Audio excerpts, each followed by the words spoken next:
제가 영국에 돌아와서 이제 대학교에서 주로 강의를 할 때에 초반부터 영문법을 가르친 건 아니고 그때는 이제 외국인 강사들하고 함께 그 회화를 가르치는 그런 이제 팀이었어요. 그런데 이제 아무래도 제가 이제 아무래도 한국인이고 또 한국말을 어느 정도 알아듣다 보니까 이제 우리 학생들이 제 수업이 아닌 수업에 대해서도 모든 그 질문들을 다 저한테 가지고 오는 거예요. 그래서 그런 질문들을 이제 하나씩 답해주고 또 그런 것들 설명을 하다 보니까 제가 이제 첫 번째 느꼈던 게 그런 질문들이 결국은 다 어떤 영어의 문장 구조? 소위 말하는 정말 문법과 연결된 것들이 굉장히 많이 있었어요. 학생들이 도저히 납득을 못하고 왜? 라고 묻는 것들이 좀 뭔가 문법과 연관될 수밖에 없었다라는 거죠. 그래서 처음에는 이제 제 수업 끝나는데 마지막 10분 동안에 이제 그런 어떤 단편적인 문법상이라 이런 것들을 학생들에게 알려주고 또 질문에 답하고 이제 이런 시간을 가졌는데 이제 그것만으로는 이제 근본적인 해결이 안 됐어요. 그래서 이걸 어떻게 하면은 해결할 수 있을까 싶어서 왜 그리고 학생들이 자꾸 이렇게 문장 구조나 문법에 대한 어떤 이렇게 어려움들이 생기나를 좀 알아보려고 제가 이제 저도 학교 다니면서 보지 않았던 그 시중에 유명한 우리 학생들이 보통 공부하는 수험생들이 공부하는 그런 문법 책들도 막 살펴보고 그랬어요. 이제 그랬더니 제가 좀 어느 정도 이해가 가더라고요.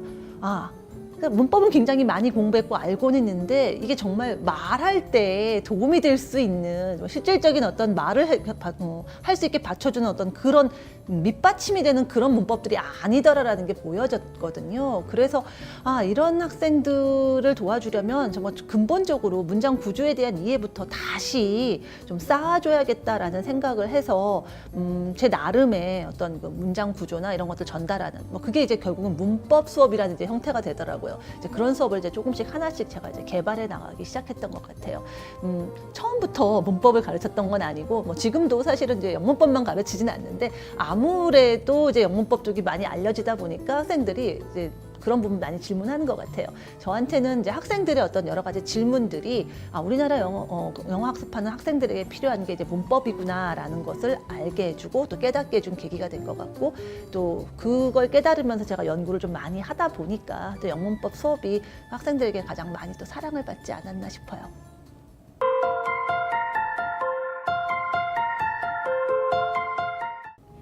제가 그동안 이제 다양한 영문법 강의들을 해왔어요. 인터넷상이 아니더라도 실제 이제 오프라인상에서도 정말 너무너무 수많은 수업들을 해왔는데 그러다 보니까 수업의 형태도 다양했고 제가 사용해온 교재들도 굉장히 다양했어요. 근데 이제 기존에 있던 이제 교재나 어떤 이제 수업들은 어떤 그 커리큘럼이라는 게 소위 정해져 있잖아요. 근데 이런 이제 수업들 진행하다 보니까 제가 느껴졌던 게 정말 좋은 내용이고 또 좋은 시스템인데도 불구하고 학생들, 제가 눈앞에 만나는 그 학생들이 정말 필요로 한 어떤 내용하고 조금 약간 거리가 있는 경우도 있었고 또 교재 같은 경우 저는 사실 이제 외서를 굉장히 많이 사용하는데 이제 외서도 굉장히 좋습니다. 정말 더할 나위 없이 좋은 교재들이 많은데 딱 하나 아쉬운 점이 우리나라 학생들을 대상으로 쓴 게 아니다 보니까 이거 한국 학생한테 필요한 거는 이 부분인데 이 부분이 좀 아쉽다 이런 것들이 굉장히 많이 있었어요. 그래서 이제 이런 부분들을 제가 나름 그동안 이제 수업을 통해서 제 나름의 이제 보강을 하거나 또 따로 전달하는 내용도 따로 만들고 해서 진행을 해왔는데 한 번쯤 이제 이런 내용들 전부 다 정말 다 종합하고 집대성해서 정말 제가 생각하는 제가 믿는 어떤 그런 문법들을 한번 하나의 어떤 형태를 좀 구현해보는 게 어떤 일종의 꿈이었는데 이번에 이제 Will Learn Grammar를 통해서 정말 제가 생각하고 제가 믿는 문법의 내용들로 교재를 구성하고 또 이제 강의를 구성을 하게 됐어요. 그런 의미에서 제 그동안의 영문법 강의의 어떤 총정리 어떤 정말 집대성, 어떤 하나의 어떤 그 완성, 이런 어떤 형태, 그런 의미가 있기 때문에 저한테 개인적으로도 좀 이 Will Learn Grammar가 좀 특별한 의미를 가지고 있는 것 같아요.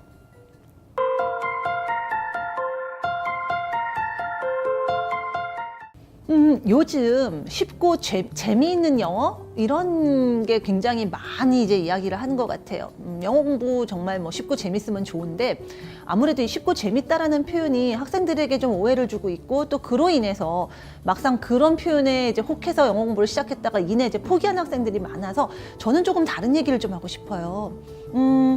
영어 물론 저는 굉장히 재밌습니다. 좋아합니다만 어쨌든 여러분이 하는 영어 공부 자체는 그렇게 여러분이 생각하는 그런 쉬운 또 그런 재미있는 것과는 거리가 있을 수 있다는 얘기를 하고 싶어요. 즉 뭐 어떤 여러분이 하는 게임이라든가 놀이라든가 그런 유흥 같은 그런 재미 그런 쉬움은 아니라는 거죠. 제가 생각하는 영어 또는 영어 공부의 재미는 어떤 그런 게임을 하는 그 자체가 그냥 신나고 즐겁고 이런 것이 아니라 제가 문법은 뭐라고 얘기하냐면 그들의 이제 영어를 모국어로 쓰는 사람들의 사고와 문화를 문장의 모양새, 이제 구조를 통해서 이해하는 것이다라고 얘기하거든요. 우리 해외여행 가면은 어떤 우리하고 다른 어떤 사람들의 사고나 문화를 접하면서 굉장히 즐겁고 재미있잖아요. 그런 걸 발견하는 재미가 있잖아요. 저는 바로 그런 재미가 바로 영어 공부에 있는 재미라고 생각하거든요. 어떤 영어 문법을 통해서 이 사람들은 이렇게 생각하는구나. 이러한 문화적 배경이 있어서 이렇게 이야기를 하고 이렇게 표현하게 되는구나라는 거. 그런 것을 발견하고 이해하는 재미가 영어의 재미고 학습의 재미이지 그냥 표면적으로 그냥 영어 정말 뭐 쉽고 재밌습니다 해서 뭐 게임을 하듯이 뭐 유흥을 즐기듯이 재밌고 신나는 게 아니라는 그런 얘기를 하고 싶어요. 공부는 어쨌든 때로는 좀 여러분에게 힘들고 어려운 시간을 줄 때도 있고 여러분의 어떤 땀과 노력을 요구할 수 있어요. 그런데 우리가 보람이 있어서 열심히 일하는 것처럼 어떤 그런 여러분에게 다른 문화를 알게 되고 사고를 이해하게 되는 어떤 그런 것들을 얻는 게 있기 때문에 노력을 하고 힘든다는 거. 그래서 그 노력하거나 그 힘든 어떤 그런 시간들이 없을 수는 없다라는 거. 그런 거 얘기 드려요. 하지만 여러분이 열심히 하시면 대신 제가 말씀드린 그 영어 학습에 제가 말하는 그 재미는 제가 확실하게 좀 전달을 해드리도록 최선을 다하겠습니다.